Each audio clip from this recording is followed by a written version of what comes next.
Inilah Injil Yesus Kristus menurut Markus. Dimuliakanlah Tuhan. Pada suatu hari, serombongan orang Farisi dan beberapa ahli Taurat dari Yerusalem datang menemui Yesus. Mereka melihat beberapa murid Yesus makan dengan tangan najis, yaitu dengan tangan yang tidak dibasuh. Sebab orang-orang Farisi, seperti orang-orang Yahudi lainnya, tidak makan tanpa membasuh tangan lebih dulu, karena mereka berpegang pada adat istiadat nenek moyang. Dan kalau pulang dari pasar, mereka juga tidak akan makan kalau tidak lebih dahulu membersihkan dirinya.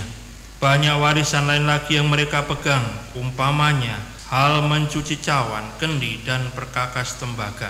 Karena itu orang-orang Farisi dan ahli Taurat bertanya kepada Yesus, "Mengapa murid-muridmu tidak mematuhi adat istiadat nenek moyang kita? Mengapa mereka makan dengan tangan najis?" Jawab Yesus kepada mereka, "Benarlah nubuat Yesaya tentang kamu, hai orang-orang munafik. Sebab ada tertulis, bangsa ini memuliakan aku dengan bibirnya, padahal hatinya jauh daripadaku.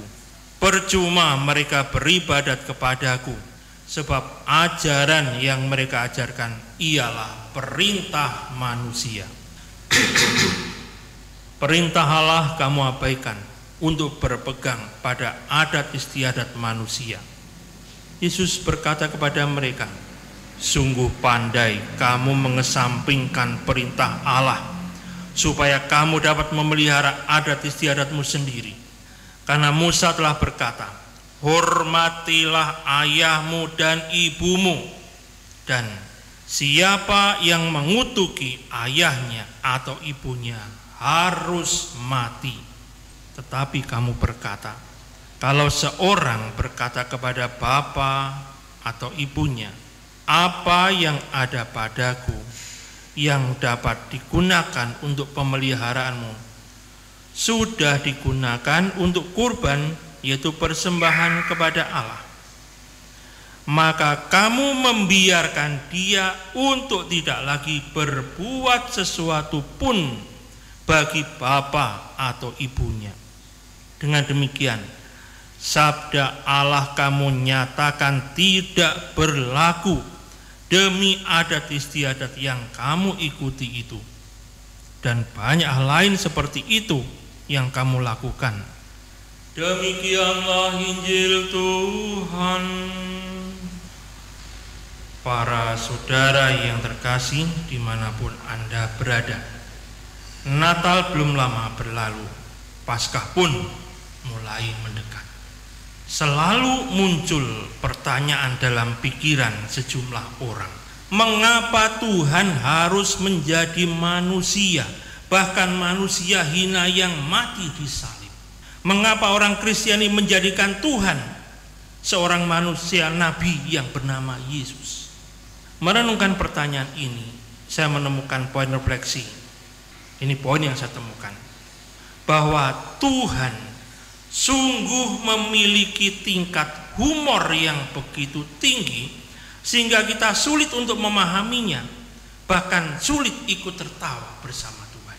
Hal sederhana yang dapat kita kenal dari misteri kemanusiaan sekaligus kealahan Yesus adalah supaya kita hidup sebagai manusia beriman yang mampu mencintai dan menghargai sesama manusia, terlebih mereka yang kecil dan hina. Kita beriman Kristiani dengan mengimani Yesus Kristus, supaya kita menjadi manusia yang manusiawi, Iman Kristiani memampukan kita untuk hidup dalam kasih kemanusiaan.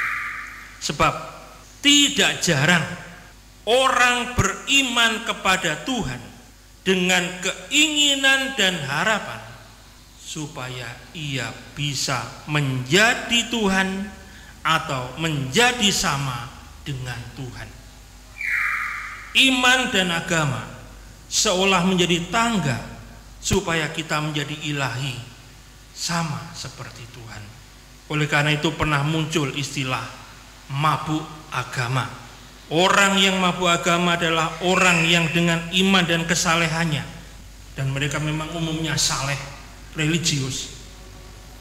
Orang yang dengan iman dan kesalehannya merasa diri derajatnya lebih tinggi dan lebih mulia dari orang lain. Segala yang berbau agama dianggap menguntungkan hidupnya karena membuatnya mulia dan berjaya. Sehingga orang yang mabuk agama pun selalu mencari keuntungan dengan menjual iman dan agama. Hal yang berbau agama dikemas sedemikian rupa sehingga menguntungkan orang-orang mabuk agama. Tidak heran bahwa ajaran iman yang baik dan mulia justru disalahgunakan sebagai sumber kebohongan demi memperoleh keuntungan.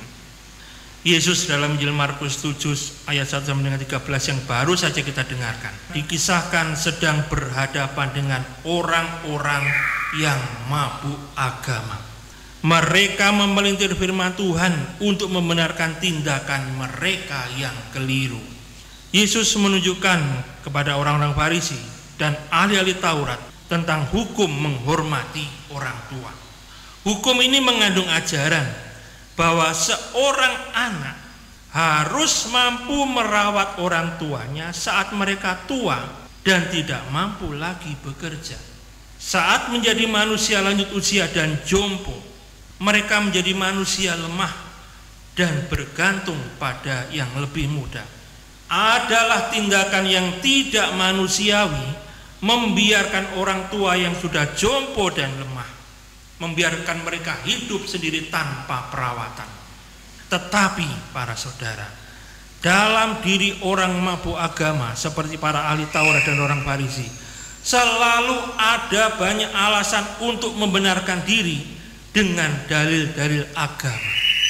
Yesus menunjukkan, Musa telah berkata, hormatilah ayahmu dan ibumu, dan siapa yang mengutiki ayahnya atau ibunya harus mati. Tetapi kamu berkata, apa yang ada padaku yang dapat digunakan untuk pemeliharaanmu sudah digunakan untuk kurban, yaitu untuk persembahan. Dan kamu membenarkan orang yang menggunakan alasan ini supaya kamu terbebas dari kewajiban merawat orang tua. Padahal merawat orang tua adalah tanda sikap hormat dan cinta kepada mereka. Orang yang mabuk agama semacam ini akan menutupi segala kepentingan diri dengan ayat-ayat suci dan alasan-alasan keagamaan. Padahal Tuhan hanya menghendaki satu hal, yaitu manusia harus mampu memanusiakan sesamanya yang lain. Mungkin sejauh perenungan saya, Tuhan mau repot menjadi manusia untuk memberi contoh bagi kita bagaimana manusia seharusnya memanusiakan sesamanya. Jadi para saudara, dalam iman akan Yesus Kristus sebagai orang Katolik, kita orang Katolik diajar dan dipanggil untuk hidup dalam iman kemanusiaan. Amin. Mari